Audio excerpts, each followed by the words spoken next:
Welcome, ladies and gentlemen, to Story Break, the Writer's Room podcast, where three Hollywood pros have 1 hour to turn a humble idea into cinematic gold. I'm Freddie Wong, and this week we're doing something a little bit different. Matt and Will, as you may noticed, by the lack of their both presence and sonorous voices in your ears, are not here in the room with me because they are locked away in the writer's room, cranking away on our first feature film script. We've set a deadline for ourselves to try and finish it up this week, and as you writers out there will know, setting a deadline and keeping to deadlines, very important for the writing process, lest you let that slip, and then all of a sudden, one missed deadline turns to 2, turns to 3, and then turns to you just sitting around at Intelligentsia and Starbucks and just tapping away at your screen and cranking on their free Wi-Fi and checking Apple trailers. This is the fate that we're trying to avoid. So that's what they're doing this week. So instead of a usual episode, we bring you one from the Story Break vault. This was actually the first one that we filmed, and we kind of make some reference to that. So stick around and listen as we attempt to crack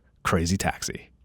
Yeah, this is like real official now. I know. Shit. Yeah, Very weird. This is the first time I've done this not naked. Yeah.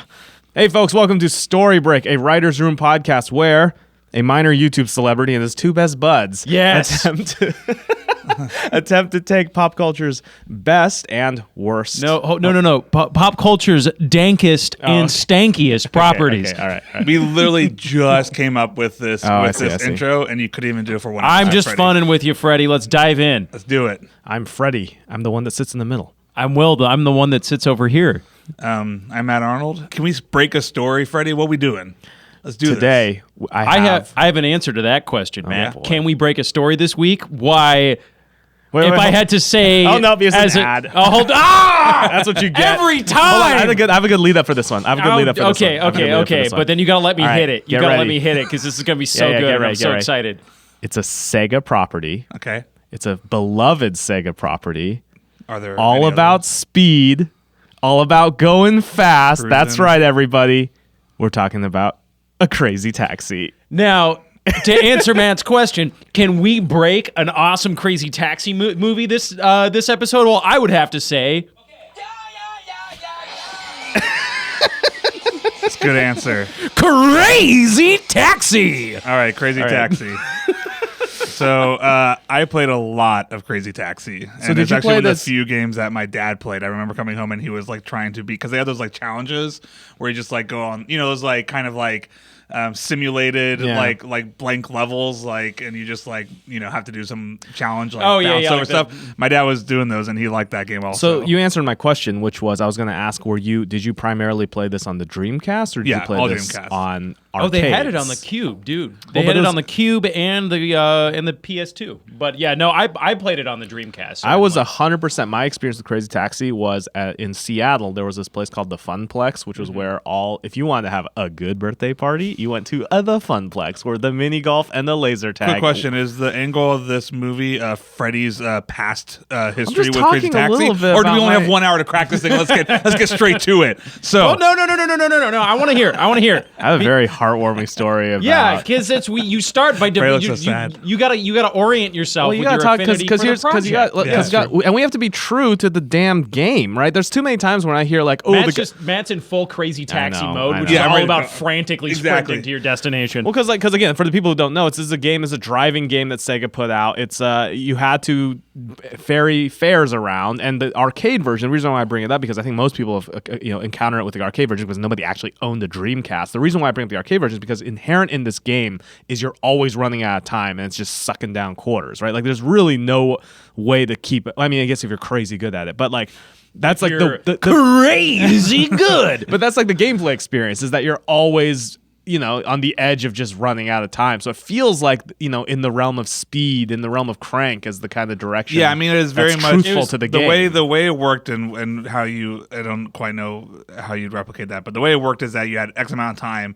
and every time you delivered somebody, you picked up a fare and you delivered them to their spot, you got more time and money, and you were just trying to get the most money possible. It had a kick-in soundtrack. It has to be the exact same soundtrack. Okay, so this was Crazy Taxi was an open world racing video game. I'm just reading the Wikipedia very quickly. That was basically, you were a taxi cab driver. You're in this crazy amped up version of more or less like a San Francisco-esque city, because I remember there being big Lot of hills and hills. huge jumps. And you're running around the city picking people up and then getting them to destinations. Yeah. I always remember the destinations were like comically close. Yeah, Because it would be like, yeah. I need to get to KFC. And it would be like, because there was also a bunch of like real properties in there, but it would be like, the girl needs to get to KFC and it's literally 30 seconds away. And then you make like $700 driving her there. And it would be like, I always remember playing it being like, how badly did this? And then she gets mad at you if she gets there in like 32 seconds. And I'm like, what was happening at this KFC Also, it's just like, that you had to be there right now and you were going to pay this much money for? It's just like capitalist hyperinflation dystopia. Yeah. Where seconds mean money. Okay, so first off, it looked like Richard Donner was going to do a movie of it. No kidding. And bailed out. And then according to Wikipedia, but this is like 2014. Yeah. Talk of a big screen version of Crazy Taxi Or or a small screen. This is definitely a movie. Movie for sure. Like, I mean, it feels this like is gonna again, be a like big, speed, like thriller, like. And it you know, I'll needs to tell be you. a big, it's just a big budget. Oh, Hold hold on. Just I'm gonna throw something out there right away, just because it's timely, right? Taxis are a beleaguered industry right now. This right? definitely seems like there's an opportunity to do crank for the gig economy. Yeah, You know what I mean? yeah. Like that, we're in this age where you've got Uber and you've got the advent of the self-driving car looming over us, and there seems to be something like that. Like I could see something where you're pitching essentially a taxi driver, like an old school taxi driver in this universe, like a sort of like Mad Max or something. I mean, like to be that. fair, essentially the Crazy Taxi, while it was called a taxi, was essentially Uber before Uber, because you were not randomly driving around looking like you had a map. that's true. Like, you had specific fares. It identified. No, you were hunting your fares. No, but you could see them on the mini map. Like you knew there was people, like, and you get them, and then I believe you could also get a sense of how far their fare was away from you. They're based on how much money it was going to. Yeah, or the color. So you're like, telling me Crazy you generally Taxi kind of knew how far somebody was before you grabbed them. So Crazy Taxi predicted Uber. Yeah. Incredible. I'm saying it's like, I mean, Uber is essentially just taxi driver with an app. So like, Well, but it's like, again, like it's this world where, again, there are a lot of interesting capitalist metaphors in Crazy Taxi.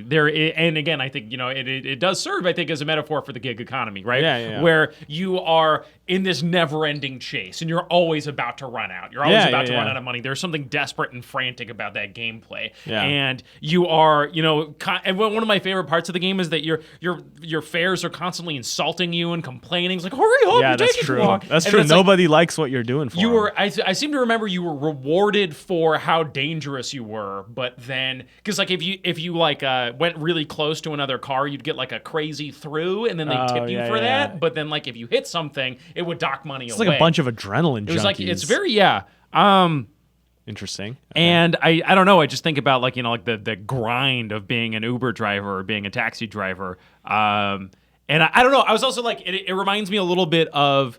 I've always been fascinated by London black cab drivers. And the knowledge. The and knowledge. everything. Yeah, the yeah, knowledge. The knowledge. I actually had an Uber driver who was a London cab driver once, and I just quizzed him on that stuff, and it was the coolest conversation I've had. So the knowledge, for those of you that don't know, is basically to be a London black cab taxi driver back in the day. It's a very rigorous exam to be able to do it, and you more or less have to be able to recall the entire map of London in your head. You have to be a human GPS. Yep. And I remember them talking about that was one of the. It's like one of those. It's like the buggy whips turning, and like it's like the death of the. Of one industry as it transitions to another, where you have this incredibly specific, skilled thing that's kind of amazing, but then it's utterly, sort of wiped out by the GPS. But then it also got me thinking, like, what does the knowledge give you that, like, some hack driving his car, just looking at his Google Maps isn't going to be able to So I do? actually asked this guy, I'm like, so what, you don't use a GPS, like, what do you get from that? And what he said was, like, specifically, where he still had an advantage was knowing what side streets would open up, because the inherent problem with something like Google Maps is that's predictive based on the state of traffic at the moment, but it's not like based on trend. They do have like trends that's sort of a little bit of that, but like he would know, like he would be like, oh yeah, at this time of day in this direction going here, this side street is actually going to be the fastest way. Like that's the kind of weird insider stuff they get. So it feels like the character that we have here, the cab driver, which I think we should dive into now in terms of like who is this cabbie. And what is it's sort of what the world is. Because looking at it, I kind of want to think about. I think we need to decide where this thing takes place. Because look, one, there is no mini map, so they did not predict Uber. I just knew that world so well that I just assumed there's a mini map going on. There's one in your mind. You had the knowledge. I had the knowledge, exactly. Yeah. So like, the question is because like obviously you can choose different cab drivers when you start the game. They have 4 of them. There's no difference gameplay wise. They're just what they look like and their personality. So the question is like, what is it? Because there's different ways of like. Again, we can get into like what's the conflict ultimately, but it's like, is this like an exaggerated retro world where it's still taxis, or is this like somebody fighting against like whatever, like Uber or the other world? It's like a more futuristic dystopian type thing. I think it's I don't know if it's futuristic dystopian, but I do, and I'm always a little reticent to go with this angle on a science fiction story, which is the like John Henry Iron thing. Do you know what I mean? Like the like guy's got man the steam versus chef, man machine. versus machine. Yeah. But I do think it's really, I think if you were going to do it with a property, this would be the property to do it with. I think it would be really strange to me to do a story about a taxi cab driver in the modern day in 2017 that doesn't deal with Uber and doesn't deal with the the way that whole industry is changing and dying. Yeah. In some way or another. I think it would be a little, I don't think we can clippy this one and just have it be like, oh, this is 1996 or whatever, and none of these problems exist. And Really? Yeah, well, and then also I don't know, because it's like the only reason I think that's because like I don't know, like again, maybe part of this it is like just trying to be like, what is a Crazy Taxi movie? Like Crazy Taxi don't give no shits about the real world shit. You get into a taxi and you have a ton of fun. So like I could very much see like why get into like the greater message of like whether or not like who's taking over a taxi, because it don't care. It's just about can you get these people as fast as possible, and I could very much see like a world where you set this in a slightly exaggerated. When this came out, like early 2000, 1990, where still, I mean, even the car that you drive is kind of retro in the game. Like they actually, even though it's set in like the world of Tower Records, the cab you drive itself is kind of like this retro 60s cab. And I could also see about like a kid who needs to slow down. You could do it like a teen, like Grease type movie as well. In like a slightly exaggerated world where there's like multiple taxi drivers and stuff like that. It still feels to me they're like that, because I agree. I think you have this lush canvas, and that I could see doing something where it's like, it is this modern world where Google tells you where you're driving. And again, the car as the symbol of American independence is sort of fallen by the wayside. And, cars are self-driving, or there's Uber, but you would just be doing something that is like, I don't know, like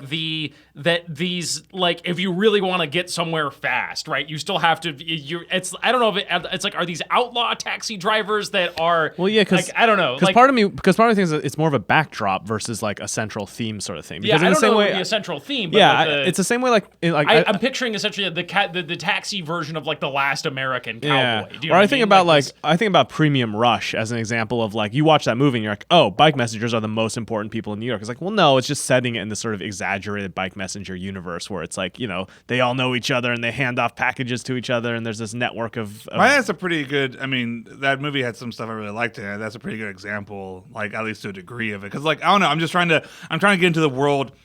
I guess part of it is like I'm trying to go from the angle of like what is Crazy Taxi rather than maybe what we could make it. And like again, like I don't know, like Axel is like a chill surfer dude with shorts and his shirt opened up, and like these don't feel like rebels. Like they feel like leads from Greece. I don't know. I feel like you got, like, what do you got? You got, so there's Axel, the shirtless green-haired guy.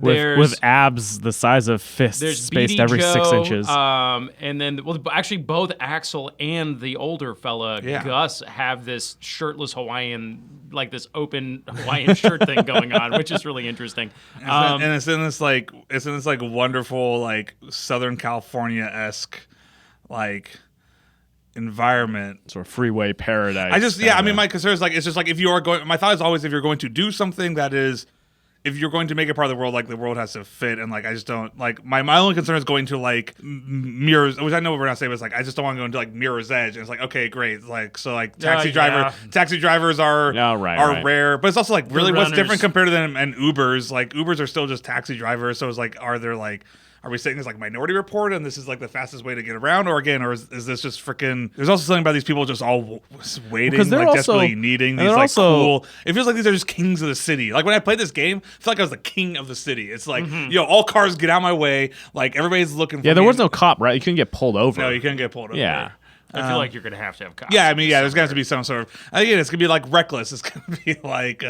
So I brought this movie up before. But I could definitely see like a villain character who is like your Uber CEO and wants these free-range taxi guys to join his faceless conglomerate or whatever. Yeah. Do you know what I mean? Like but that's the kind of stuff I'm talking about. I think maybe like tonally, like if we made taxi cab. This is how I know I can get. This is how I'll get Will. I'll just Oh, say this boy. one movie What? title. It's just Step Up 3D, but instead of dancing, it's taxi. Yeah. we get We're this- in that yeah. same. I mean, we're on the Yeah, we're on the yeah. same page about that. But it is Yeah. like, but again, like the movie has this. I mean, the game has this punk feel to it, right? Absolutely. Like again, it's Offspring. I mean, it's punk, but it's like mainstream. Yeah, it's commercial mainstream punk, commercial like Southern Offspring, California. Again, Yeah. you're driving or to whatever. Tower Records and stuff. It also was one of those It's games top that had 40 a bunch punk. of. Yeah, it's top 40 Yeah. punk.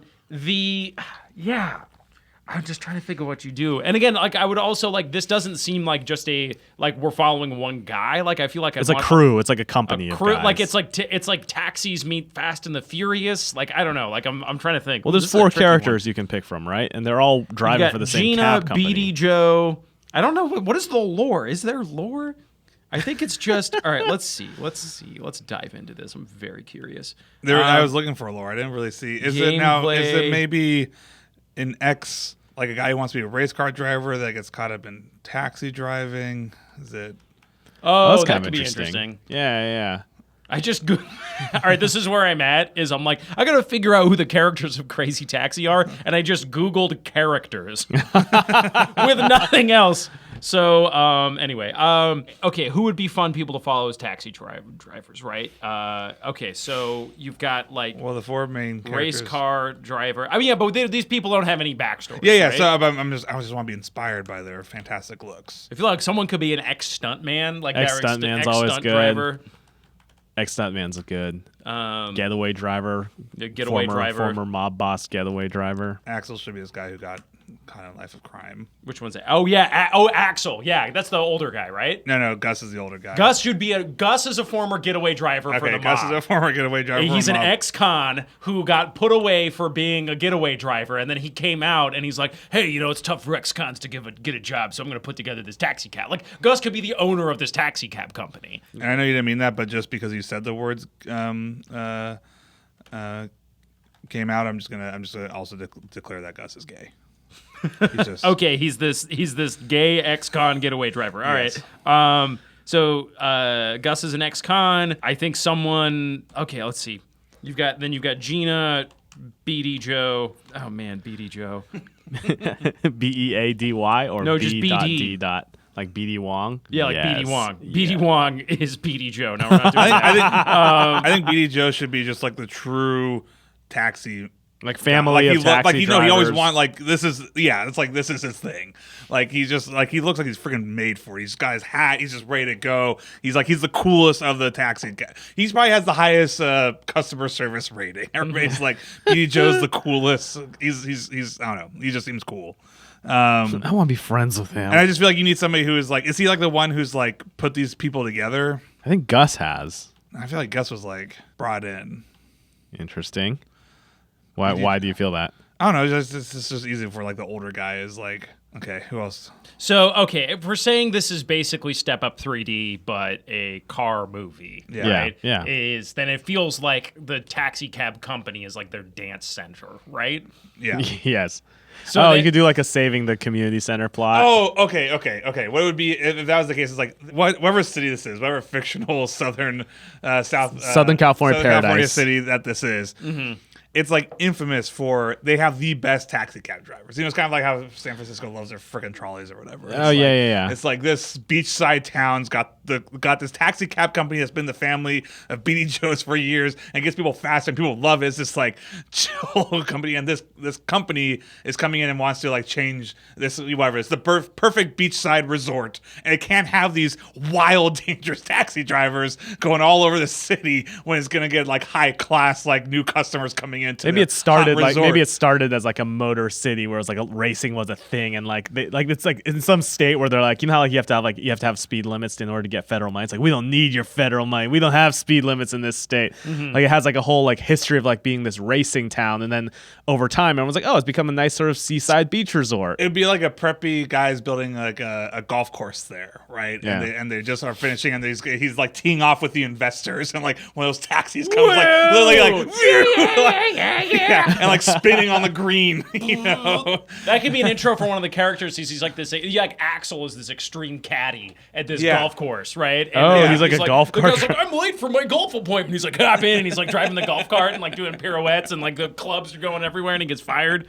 oh yeah, would it be? It'd be like, this is not San Diego or like the Palisades. It's not like super wealthy. It's like a chill surfer town. Chill surfer town, but someone's got their sights set on it. This is going to be the new resort location. Yeah, and people love their crazy taxis in the town. They love that they can get anywhere they want.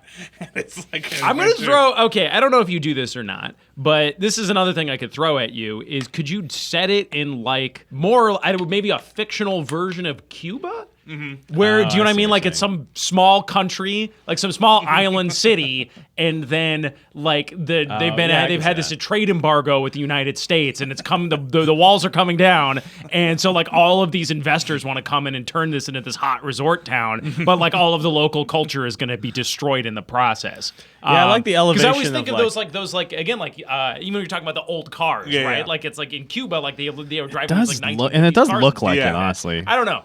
I can see that. I'm trying to think, like, do they want to, like, what?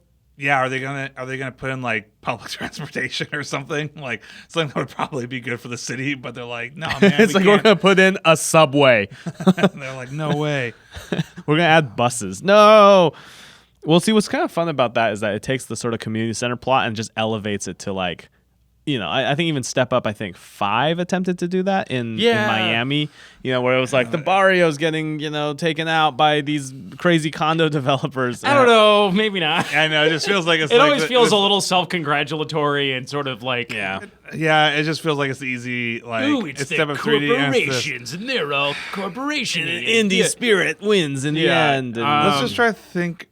I don't know why I'm thinking about Greece, probably just because I'm also just picturing this thing where the three of us try to write a story about like what a Latin American country is going through, and we just fucking whiff it so hard. I'm even trying to just think of the Step Up 3D thing. Not saying that we can't do that. It just feels like it's the easy.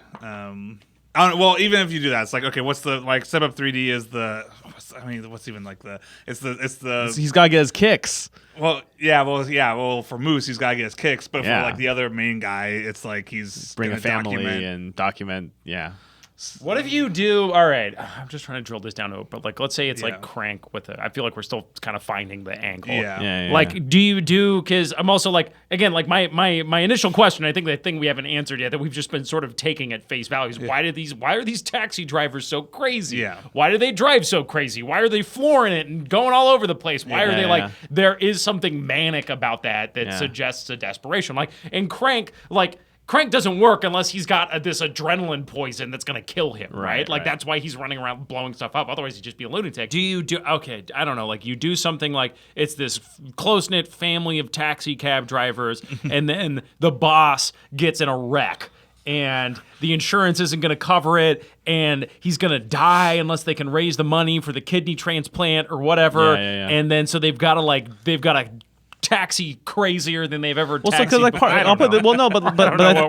me put it this way. Because I think the touristy angle kind of actually works in a weird way. Because like you remember, we got to ride in Von Gittin Jr.'s.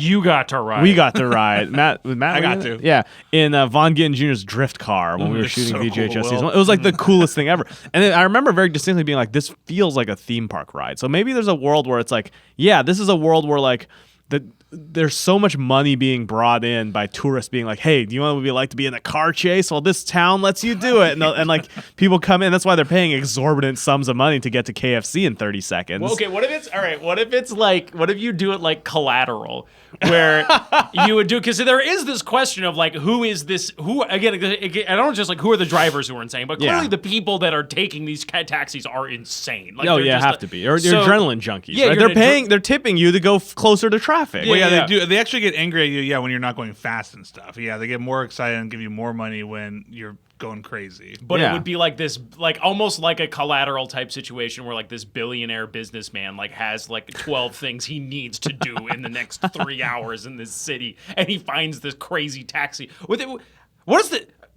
Oh, that's interesting. So just make it so that's just that one character who leads it. I and don't then- know. and It's he's- just he's Collateral with an adrenaline junkie. Like it's like an extreme sports version of Collateral. What was the plot of that movie Taxi with Queen Latifah? How do you? I don't Siri, even what was the remember plot this. of Taxi with Queen Latifah? I don't even remember I this. do not know. So if you did Collateral, I'm just going to go down this path for a second. If it was Collateral with an adrenaline junkie rather than a hitman, it'd be like the most dangerous. I feel like this taxi cab driver would just, it's the most okay, I don't know if I'd do this. It'd be like, it's the most dangerous place to drive a taxi. It's crowded streets and dangerous neighborhood and crazy drivers and stuff like that. I don't know. And then this yeah, that's not going anywhere. Let's see. Okay. So this is actually a remake. So Taxi with Queen Latifah is a remake of a Luc Besson movie. Luc Besson. Luc Besson called Taxi. Queen Latifah Belle Williams is a talented driver and auto mechanic who dreams of working for NASCAR. But she celebrates her last shift as a bicycle courier and winning her taxi license after beating the shop's record with. All right, whatever. Okay, so she's like a speed demon taxi driver. Jamie Fallon is a bumbling undercover detective who busts a phone card ring in Cuba. And then how on earth? Oh, this is two. Someone did two. Oh, Patton Oswalt's in this movie. This is okay. So clearly, all right, they team up or something. I'm just seeing this. I mean, the Luc Besson ones, like they team up to stop criminals. Okay, what if you do? There's something about maybe this guy doesn't want to be a taxi driver. You know, it's like what's the guy who's like, I don't know. If it was, that's going back to like if it was Cuba. If it's the guy who like wants to race on the whatever Budweiser. I don't know what the best NASCAR team is. The Budweiser NASCAR team, the Budweiser top NASCAR team in the world. Yeah. And you know he practices on the streets of Cuba with like, and you know, and people know him, like people in the neighborhood know him as like the best driver in the world. Like this guy is a wild man, and if you're lucky enough to get into his taxi, he's gonna give you, the ride of your life or whatnot, and he gets good tips from it, and he's saving up to make it to America to become a great race car driver or something. And then you could do something where like he picks up the wrong person, he picks up the wrong fare, and he gets caught into drug or like crime organization, and he becomes like he gets hired as a getaway driver. It just becomes Collateral though. Yeah. Then I'm like, this isn't crazy. I feel like that's just a clever dodge. That's like a clever screenwriter. Collateral dodge being Taxi. Like, I have no idea how to fucking adapt this insane gameplay loop into a movie, so I'll just do a generic movie with a getaway driver in a taxi, and then we'll fucking just call it Crazy Taxi. No, I feel like we've got to steer. We owe BD Wong more than that, Matt. We need. We need to steer into the curve, and I think the core conceit needs to have something to do with it. These guys are operating as taxi drivers in the movie, and that there's the universe has to go crazy around. But they can want they. What do they desire? When you have everything, the road, speed, boatloads of money, apparently, KFC's everywhere. What more could you want? Again, that's why I would go with like rather than like necessarily a group. Like again, like when you're talking about Premium Rush, I think that and again, if you're talking about the weakness of that, is that eventually it does get to just like I thought a lot of the problem with that was more just like structurally as it got into the back half. But even the idea of him getting caught up in like a crime thing wasn't too bad.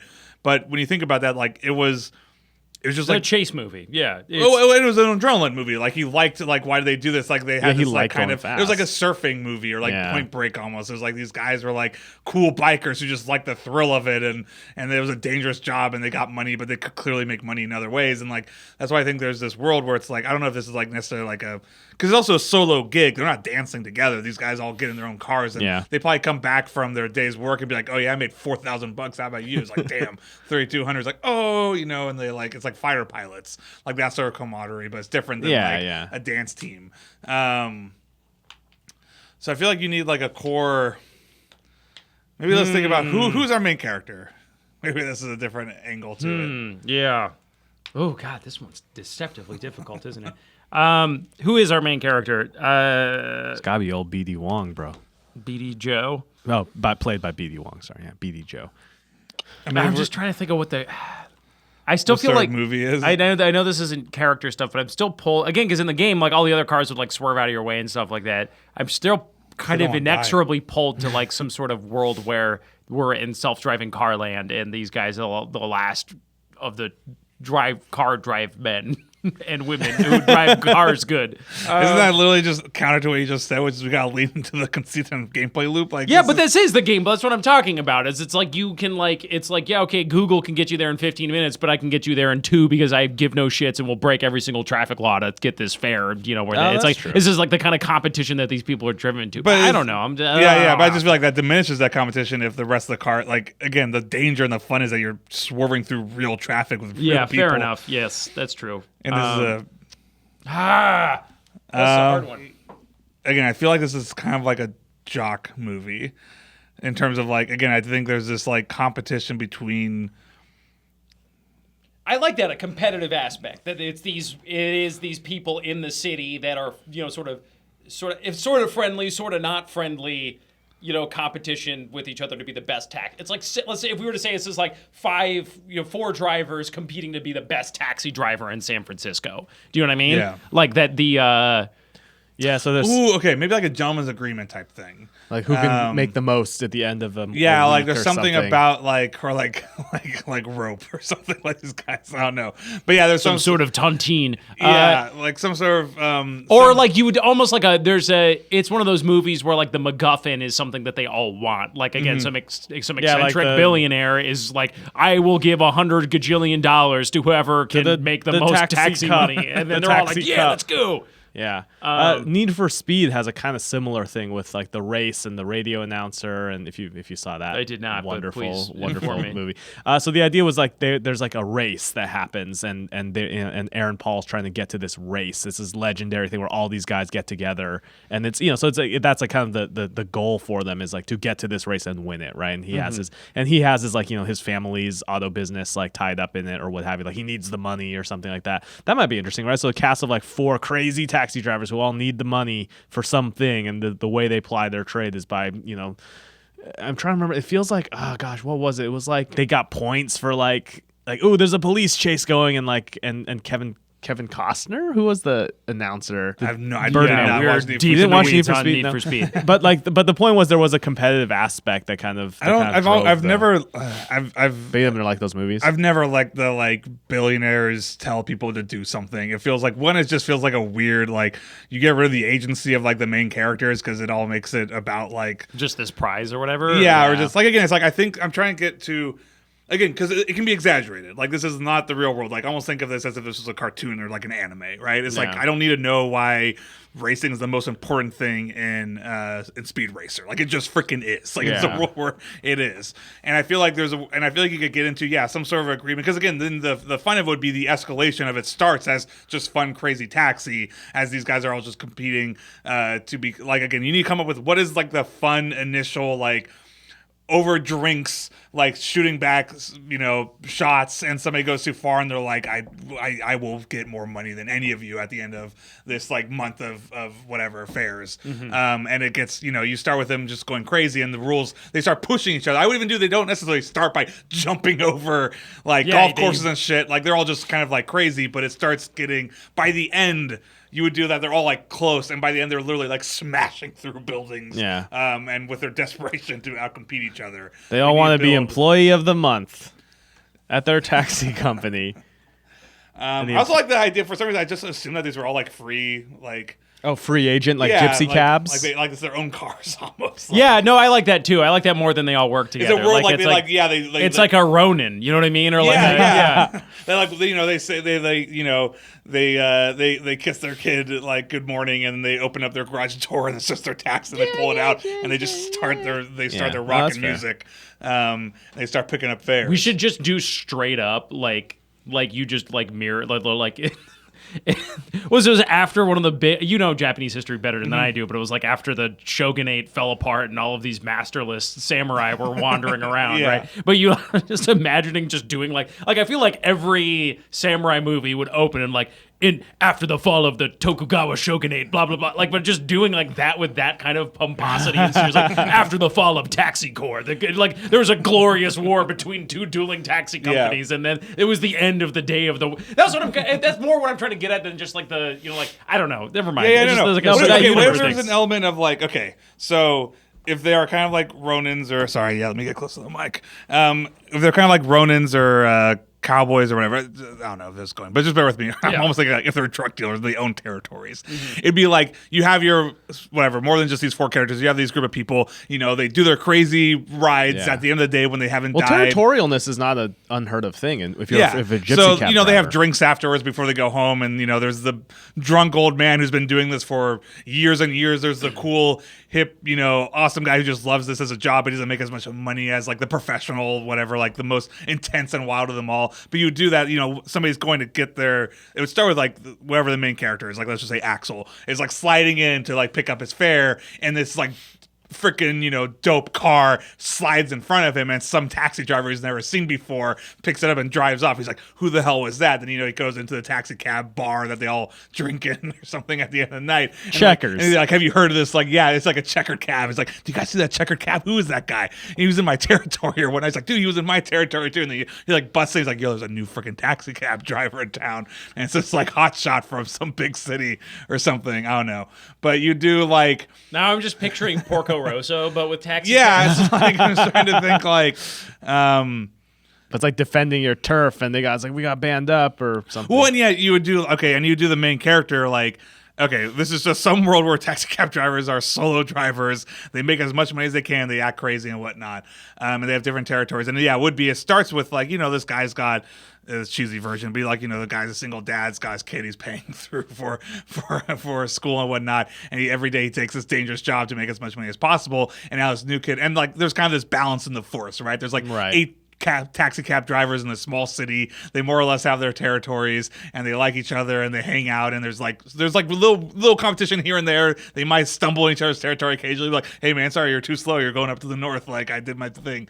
But this guy comes in and he wrecks it all, and he's hurting his fares because he's going through, and there's like, so who's this? Is this the villain of the piece? Is this the villain? Is the guy who's like come in like the new taxi cab driver who's rolled in with his checker cab into the city. I just feel like that sets up this weird power dynamic where it's like 7 people versus one guy is like, and then we're supposed to be with the. I find it hard to give a shit about the scenario you're talking It's about. almost a Well, no, flip I wouldn't of it. do that. They were all. I mean, to clarify, I think they're all. Well, what about this? equally competitive. What if it was an established world of like taxi drivers? This kid comes in, he wants to be a taxi driver, but it's like, hey, you can't be in this territory. This is my zone. It's like, oh, sorry. Oh, and he realizes like, there's nowhere I can go. It's like, and the only way he can eke out this living for himself is like, well, what if I got there? What if I drove faster than everyone else? What if I broke the rules? And then in doing so, then causes everyone to be like, what's this crazy? He drifted through the intersection, and that's how he carves out. There's this poor single dad who's driving across the country to, we'll call it Taxonia, this magical city where he hears that taxi cab drivers can make the most money as possible. Yeah, it's this mecca for taxi cab Yeah, and he's drivers. driving to it, and he's like, this is the promised land. This is the gold rush for taxi cab drivers. And you can start with a fun intro with like him, like, getting chased by a highway patrol officer as he's trying to get there as fast as he can, and he loses him, and then sure enough, you cut to he's got his 6-year-old kid in the back screaming at, like for his dad, like his dad's the best driver ever. He pulls up into this town. They've already rented their apartment. He gets ready to start doing his job, and he instantly realizes like he's not going to be able, like there's a super competitive, super like established already like 6-7 super cool taxi cab drivers that are not happy to see him there, and he has to like kind of prove himself to work in the city for his kid who has cancer. I'm treating this cancer the only way I know how. Sideways. Oh boy. Can he do it? Can he do it? I'm broken. Can he do a donut around the cop? And he's like, cop donut, and then he like speeds off. Okay, let's end this episode early. Break it. Blue Lives Matter. Oh God. Good God. I can see why. Oh man, we should have. Can we get Richard Donner on the line and hear what his take on this was? Yeah, I'm actually really curious how far. Okay, they took this. so bear with me. And then what's the girl's name? Gina. Gina also is a single parent, and then it just becomes Billboard dad. the Brady Bunch. They get married. Look, okay, this guy's gonna, okay, right? It would be The like only thing that I can think of, by the way, is that for some reason I'm picturing that this person it's taken him years to get to this city because he has to take fares. Do you know what I mean? Like it's like the last free taxi cab city when every other city has fallen to Uber or whatever, and like so all of the pro taxi cab drivers come to this city. It's their mecca. But like you can only make like the only way he knows it. I don't know. Never mind. No, but okay, let's just take a weird approach because imagine it's like it was like a Western. Mm-hmm. And taxi cab drivers are like these ranchers, right? It's the classic guy comes to a new town with his family, and he sets up he's got the property nearby or whatever, and everybody's like, stay off my land, or this like, don't go grazing where I am, and this is my chair, and like you're not welcome here. Mm-hmm. He's got to prove himself. He's got to prove that one, he's like part of this town, and that he's got the goods. Mm-hmm. I don't know. And then they love. How many minutes of car chases do you think we could get in this? Oh, I think it's like almost wall to wall. Okay, cool. So we need like 2 scenes. So first there's that scene, and then at the end his kid gets cured of cancer, and that's pretty much the movie. I think we broke it. I think we feel good. Well, because it's tough. Like there's so many. It's like trying to build a sculpture out of sand. Like it's just falling apart. There's a movie here. Like there's no way. All right, just stripping it down to its elements. How does the game work? Like, we're just walking back. You're a kick-ass, no care in the world dude who's got his own taxi, and you drive out and get fares and drive as fast as possible and get as much money as possible. Yeah, and then you're being rewarded for your zany behavior and going off the jumps. more wild it is, then the more crazy it is. The more crazy your taxi, the more money you get. Mm-hmm. And the faster you go, the more fares you can pick up. You have to keep going. You can't stop. Okay. Again, just trying to walk this into it. It's just freaking me out that it's taken this long and we can't lock into even what the basic genre of this film is, or the basic sort of story pattern.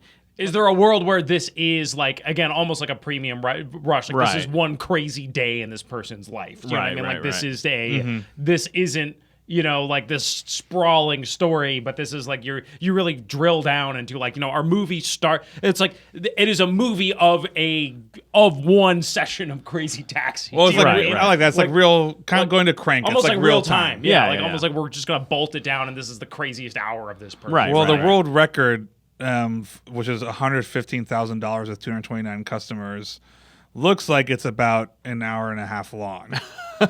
So you found a YouTube video of it or something? It's 15 parts. That's pretty good. Wow. He's pretty good, clearly. Yeah, it could be. Okay, so like, look, if we wanted to just straight down to basics. Yeah. Super pulpy B. This is like something that like Roger Corman would come up with. Yeah. It would be something like he's a taxi cab driver. We'll get into the specifics of the little origin at the beginning, but it's like he needs, I'm just going to, for the fans. Yeah. He needs $115,000. He needs $115,267.89. It's like one little run, basically. In 1 hour. Okay, yeah. He needs to break the world record of Crazy Taxi within the span of this movie in 1 hour. Mm-hmm. And that's what we're gonna watch. Because I think you could even put it on that. Because here's what I would do: is that there is this uneasy truce between the taxi cab drivers, right? And it is this kind of crazy, cranked up world where they'll fucking kill you if you cross the border or whatever, right? Or like it's this whole you have alliances and stuff like that. Well, aren't there like different taxi cab companies essentially, or is there just like how does it work? In real life? Just hold on for a second. But you would do. It's your run, the run, like Gina or Beatty Joe or whoever, right? Like their boyfriend or girlfriend or whoever, it owes all this gambling money just to run, hypothetically for a second. They're like, shit, I need to make this money or this person's going to die. I need to make this money or I'm going to die. Or whatever. And so they break the alliance. Which causes chaos. Which causes, it's like they dare to steal a fare from Gus, the former getaway driver turned, with an army, who has an army of taxi cab drivers in his section of town. Yeah. He wanders into town to steal a fare because he needs to make this money. And now it's like all hell is breaking loose. And it's like every fucking driver. And, like you would have a bad guy, right? And now this hero's trying to make his money. And then a bad guy puts a bounty out on the hero. And it's like whoever takes him out. The head of this man. Here's what it is. So I'm reading about the reason I'm bringing that up. So there's you get a taxi cab medallion. Mm-hmm. The people own this. It looks like, again, that's the big, and you essentially have to give money to the taxi cab company company, right? I would do he needs the money at the same time he like loses his job, right? It's like so he's going rogue today. Like he doesn't have his medallion. It's not even an official taxi. Oh, so cab the driver. cops are going to be on him. Yeah, I mean, I would do it like it's like he's got nothing. It's like it's like he's lost. He's not going to even get a salary because like again, it's like he could if he got $115,000 in fares, like it would just.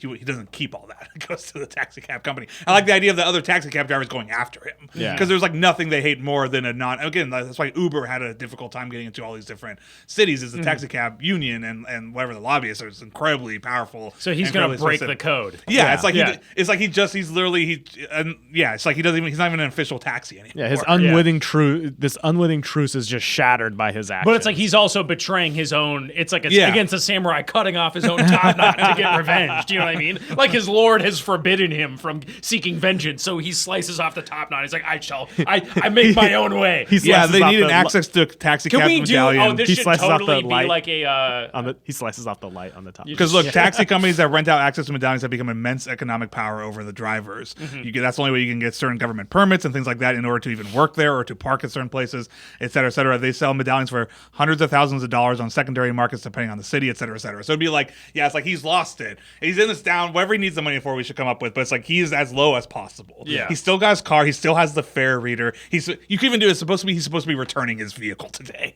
right, or something. Or like no, that. but you could. What I'm saying is you could also do his because I'm kind of like, what is the threshold crossing moment? This guy was driving like he breaks the alliance. The threshold crossing moment could be again he slices off his top knot. Yeah. He is again like the corrupt taxi cab company has an iron grip on him, but he needs this money or what? I don't know what you do necessarily. Yeah. But it would also be like him. It's like a cop ripping off their badge to go get the bad guy, right? Yeah. Like I'm going to get him by whatever way possible. Yeah. He's like, this company like is stopping me for like, so he throws the medallion away. Yeah. Do you know what I mean? Like I'm going rogue. I'm going crazy taxi. Maybe that's the term that they have for it.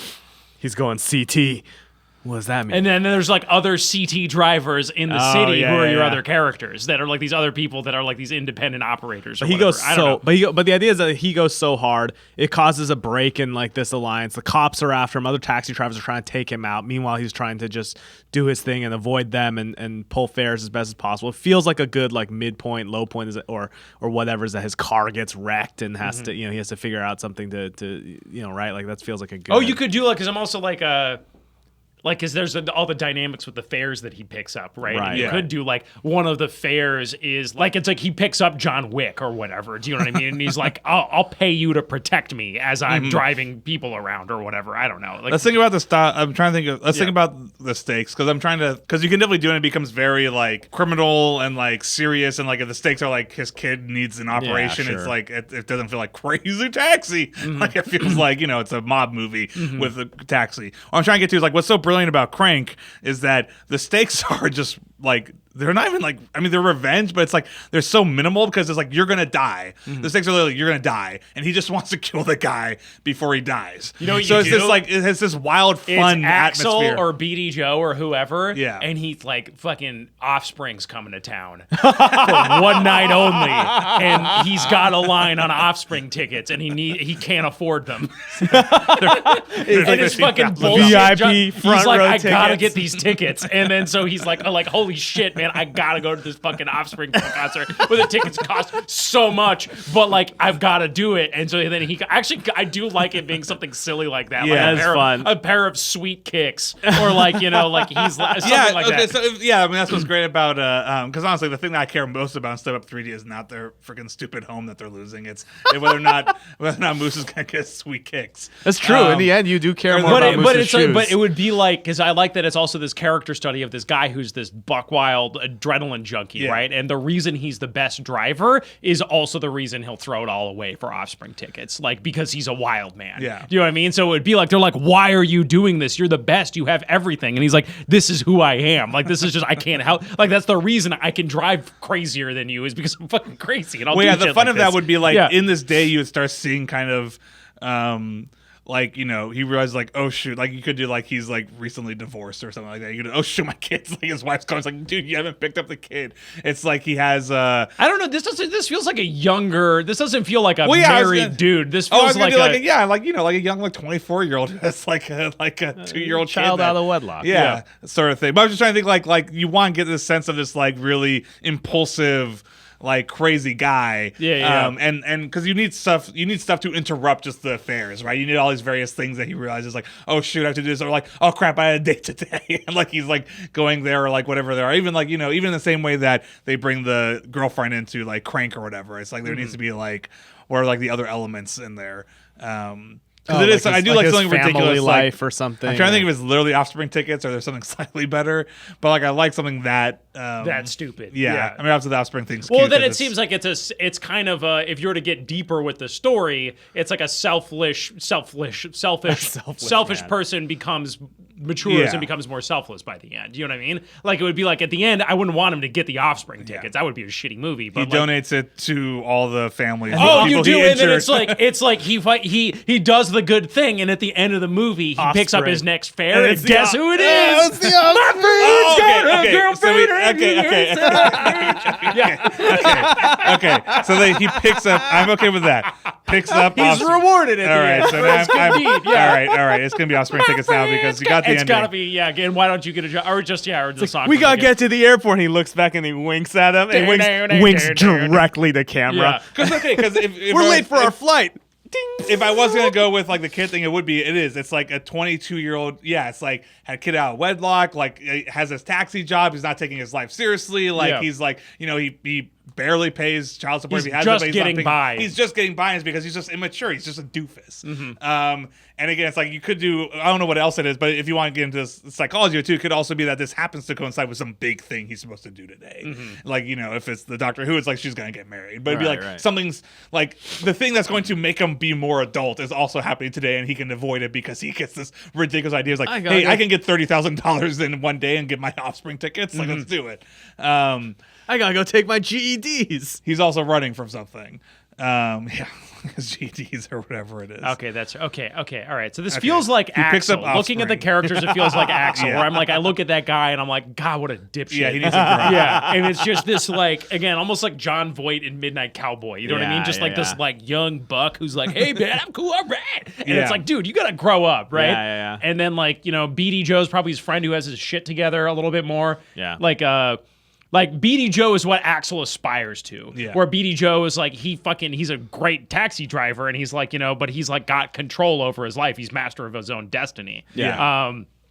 And then Gus is his, you know, his boss, who I think I'd be okay making Gus the villain of the piece. Where Gus is like, again, I like the former getaway driver thing, and there's like this sort of criminal element to him. It's like Gus is gonna fucking take him down or something like that. I don't know. And I do like it being about Offspring tickets. That makes sense to me. It was there from the beginning. You just had to reach out and see it. And then, so it's like, in order to get Offspring tickets, he's going to break bad in some way we need to figure out, right? That is going to cause chaos. And then over the course of, you know, picking up these fares and doing this stuff, he's going to, you know, get, I don't know, like... do you want to mix criminal stuff into it, or do you still is it the thing where he's It's not Breaking Bad that he's doing something criminal? No, exactly. It's like, does he accidentally pick up a bunch of criminals from a bank, and it's like, cool, you guys come on in. It's like, cool, and he gets a giant tip. It's like, oh great, I'm close to my Oscar tickets. And it's like, who is this getaway driver? And it becomes like the police are now involved. Like he keeps unwitting, like Mr. Magoo style, keeps like unwittingly wacky stuff, picking up like the worst possible fares, and the fact that he's successful and flamboyant in delivering them just makes things worse for him as time goes on. And so it's like, this is the sum total of you not paying attention to what you're doing. It's like you could have done this chaos he's sowing around the city. And it's selfish chaos, and then there's like, you know, there's a turn where he's like, you know what? It's like, I gotta get this right. It's like, take all the things. It's like, this kid needs a heart transplant. It's like, I know where there's a heart. And then, you know, like he starts to like turn it around and try to like make things better for people. You know, but as a result of like so he sows chaos. I'm trying to keep a foot on the rail for like the I mean, I don't know. It's like a Frasier episode. I'm just trying to think the stakes of this with these tickets. But it would be like, again, at the end. I mean, if this guy's this immature, it'd be like at the end, it's like whatever he needs, like 4,000. Because it's like, how much does a taxi cab driver make in a day? Like $4,000 in fares is probably an absurd amount of money to make, right? Right. That's a good day. Yeah, so if you made like $4,000 to $5,000 in the day to go buy his Offspring tickets, it'd be like at the end, it's like he buys his son something instead. Like doesn't get his Offspring tickets. He buys him and his son it's like his son also wants to go to whatever the Blues Clues live recording that day, and he goes with his son. He goes with his son to Blues Clues instead. And as he's driving back from it, he picks up Offspring or whatever. But it'd be something to Freddie's point, though, I do like the idea of him getting embroiled in really high stakes shit and not giving a fuck about anything other than his Offspring it's fun. tickets It's money. like fun about like that. That it wouldn't be like, but I don't even think it would be like that we would make too much judgment on it. Like, oh, there's like these sweet criminals, right? And then he like drives them to wherever, and then he picks up a cop, and the cop's like, get those criminals. He's like, all right. I need to get paid if I'm going to do that sort of thing. I'm trying to think. Okay. That is fun, though. That is fun. How about just to kick it up a notch? It is a silent film except for Offspring and Bad Religion music. Okay. That way you don't have to write dialogue. What drives? What beats? What pumps the heart of Axel? Okay. All right. Pumps the brakes of All right, man. but let's drill down on his stakes and who he is Yeah. for a second. All right, so I think, again, you have this green-haired, gym rat, clearly by the body of him, who he works at this taxi cab company. Like, and he like, what's his sort of goal at the beginning before these Offspring tickets spring into his life? Like, who is he? We he like the got the kinda idea guy of him to, like, having a little kid. Like him avoiding responsibility or something. Yeah, but he's just got a coasting. job. Yeah. That's what's weird to me. Like, Yeah, it's that's not fair. like, you know what I mean? Like, He could be like trying to buy like sweet rims for his taxi cab or something like that. You can make him rather. Or just trying to get by, like just trying to get gas, or... because it feels like to me someone who is in this world, right? Like it's like, it feels to me like that opening. It's like I could see. It's like he's like a caged animal. Do you know what I mean? Like he has been forced, or like he's trying to be responsible, or like he is being put, that pressure is put on him, and then Right. the Offspring tickets are like, it's like the full moon coming out to a werewolf, right? Like this thing he's been repressing erupts from him. I don't know. Right. Maybe I don't know. I mean, so you want like to have a status quo interrupted in a way by the Offspring coming to town.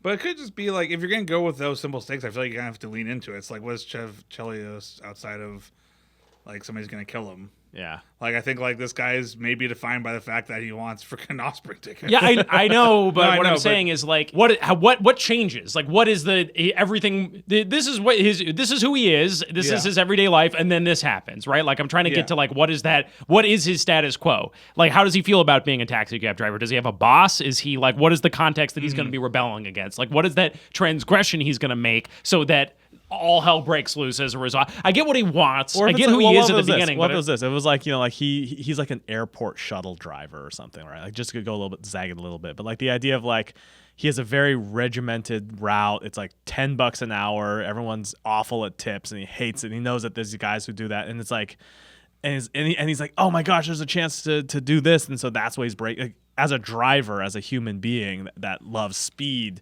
like he's in the worst possible driving. He's like a bus driver or something or whatever it is. And he has like the opportunity. It's like, oh, Offspring's town. It's like, I'll never be able to afford it with this, that sort of thing. I don't know about him being an airport driver. Yeah, I mean, but I'm just saying like a slow speed, low stakes driver.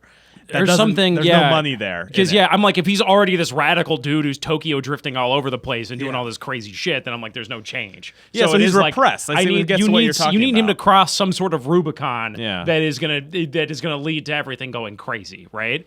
Yeah, I wouldn't do that. He's got a lame job. Like, I would, if I was going to do anything, maybe you do, again, okay, just bear, like, let's just make it in the year 2017 and his Offspring is having like a reunion show. Okay. But it'd be like, if he works in his town, it could be that it's just a boring, it could just be he's constantly looking for excitement. Like, again, the town is boring. He's kind of a crazy dude. Like, because his personality, we're like, why does he have the dyed hair? It's like he wants to bring a little bit of craziness into the world. Like, that's who he is. He's expressive. Like, he drives a little bit crazy. Like, but it's a boring place. Like, he doesn't like I don't even know if you do the other taxi cab drivers are necessarily crazy. He could be the crazy taxi if you're going to take the singular. And it was like, and it's like, and his old like college buddy calls him. I was like, dude, I got you a ticket. Like, can you get to whatever, San Antonio, like today and he needs the money. I'm saying like he needs the cash to go to this Offspring concert, which will make him, I don't know. Never mind.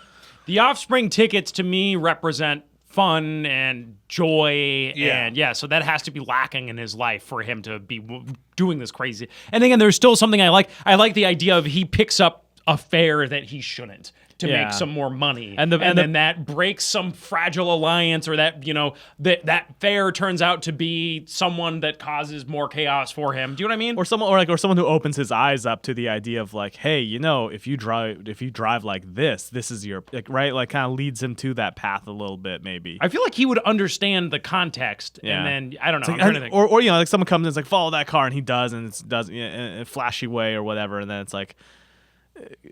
It feels like the job that he has needs to not be. It needs to almost be in the way of his goal of getting to these Offspring, them ticks. Yes, I agree. Or the context of the world, and then he's going to do something against it. Again, like to get to that run, Lolo, run thing. I like the idea that he has 90 minutes to make $150,000. But his job is already in the way because, like, again, he needs to make a lot of money in a very short amount of time. A taxi cab driver does not make a lot of money in a single day. Mm-hmm. Like, so the obstacle, and then his solution to it is to be the craziest taxi cab driver possible and find a way to extract money. Like, again, you can even do like he picks up like a thrill junkie and tells him like, I don't know. I was thinking like, what's that thing where the people bet like people to do stuff for money or whatnot. Yeah, but does it need to be that much more than that? And then it's like that. Now the local news hears about it. The cops are on him. The mob is on him. But what is that? That's what I'm trying to figure out. Yeah, because I even think something like trying to think what that driving movie is, but it's like we don't even really have like you can do something kind of like this, like straightforward, but then like the philosophical thing underneath it, like.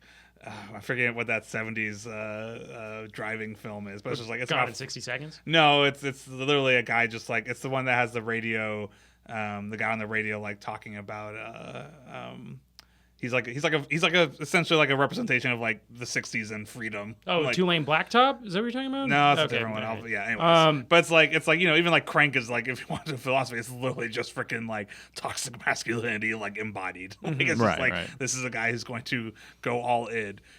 This is just like a crazy dude. Okay. No, that's what I mean. We don't have anything. Yeah. But again, that's what I'm trying to get at, Freddie, is like, I have who he is. I have what he wants. I don't understand what's in his way right now. Right. In terms of the specifics. You know what I mean? Like again, I do think you want to have other taxi cab drivers getting pissed at him and coming after him, or like the cops or whoever. Again, it's like and I'm trying to think of what the escalation of that conflict is and how like that story works. Like there needs to be other characters in this thing. Right. Where are we at, Freddie, time-wise? We just crossed the hour threshold, I'm afraid.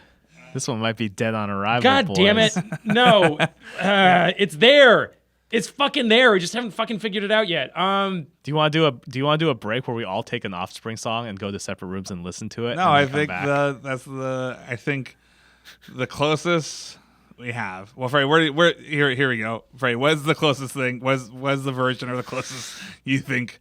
What's your version of Crazy Taxi right now? Well, so what I'm hearing here, which is, again, I think that the pieces are there. It's you have this impulsive, crazy dude who loves the Offspring. It's his favorite band ever, and he's stuck in this dead-end, menial job with all these worldly responsibilities, and the Offspring are coming to town, and he sees this as an opportunity to be like, finally, maybe it's like a nostalgia thing for him. He's like, I'm going to relive my awesome, heady, youth or what have you, but he can't do, he's just got his car or whatever. He's driving for a company and he starts to transgress a little bit, and then he's like, you know what, this is I have a thing. Okay. I think you do. All right, let's say it's New York, sure, right? Manhattan is where all the rich people live. Yeah. And this isn't all, everyone is rich in New York now because sure, but like whatever. But like, let's say, or San Francisco, right? Like you have like, there is this town, right? and there's like a rich metropolitan center to the yeah, town. yeah. And the taxi game there is owned by Uber or whoever, Yellow Cab. There's some, and it's locked down.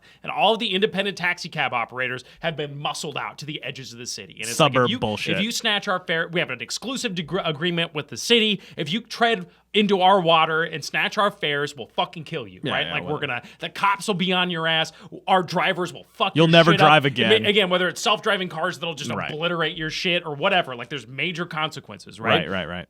Axel is hauling fares in the poor part of town where you make no money, where you're constantly this exhausting grind and you get nowhere, right? That's where all the last of the V8 Interceptors, the Ronins of the city. And gas costs too much, Gas and you're barely making enough to get by, right? Yep. And he's had enough. Yeah. He's this radical soul. It'd be the weight of economic oppression. Like he has this son. He's trying to. I don't know if we do this son or not. Whatever.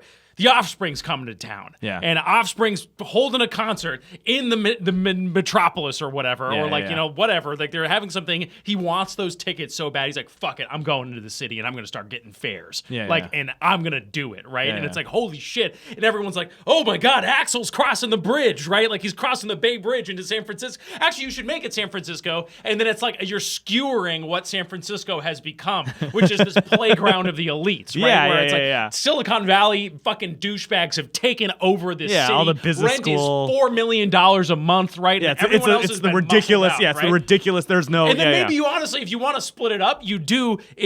It's all four of them, right? It's Gus and Beatty Joe and Axel and we got your Gina. back, bro. You they gonna all do this? want to go to the Offspring concert. And he's like, guys, we're doing it. We're going to Offspring. We're gonna fucking go to that because that's what Offspring's music is about. Is about fighting the power, man. And so they're gonna fucking do it, and they're gonna go make that money. So they go into the city, and then all hell breaks loose. Right. Yeah. The fragile fabric of the city is and they're shattered. picking people up, and all of the people are like, you guys are all right. Like, this is fun. Like, I haven't felt it again, because it's all of the people in the city are working these bullshit humdrum jobs for these faceless corporations. They have no thrill, no adventure in their life. Their life is fucking walking from the farmer's market back to their $12 billion apartment. They're miserable. They're unhappy. They're just binge watching bullshit shows on Netflix all day. They haven't had a real thrill in forever because they work these 18-hour days. And so now, holy shit, these taxi cabs come in and like the whole system starts to reinvigorate the stop whole them. thing. Yeah. And then you have the chief of police and the douchebag. We gotta stop the Uber this. CEO's like, I want them dead. And then you do a whole thing.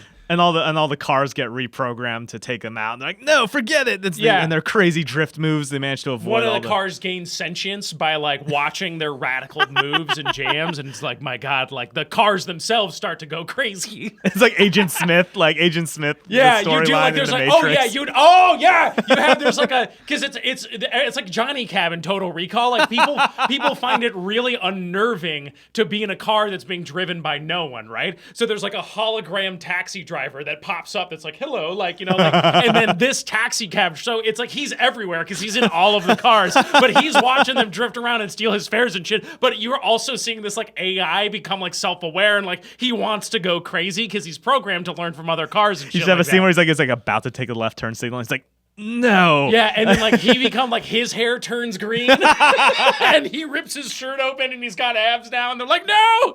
I don't know. He's got a right turn signal and he turns left. turns it's left. like his big moment for him. Yeah. Because he hears the music of the Offspring at some point.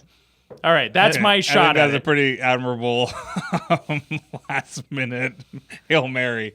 I buy it.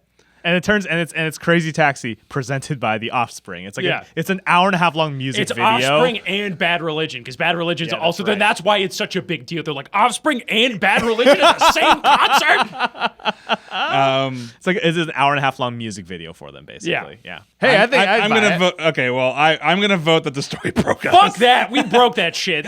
Freddie and I broke that at the end. We did it. I think I'm we a got big it. fan of that take. Okay, I think you guys will listen to it and be like, "That was 7 different movies." I think we got to a movie. Hey, I'll let the people vote. I think it was. right, I think folks. there's a lot of fun stuff. I think this was a fun episode. I think the story in the end. My vote is going to be, unfortunately, I think it did not quite come together. It broke us. we disagree I have a high with you. standard Yeah, that's of fair. when I look at our wonderful pieces such as Clippy and Jar Jar yeah. Binks. I just like to stick with.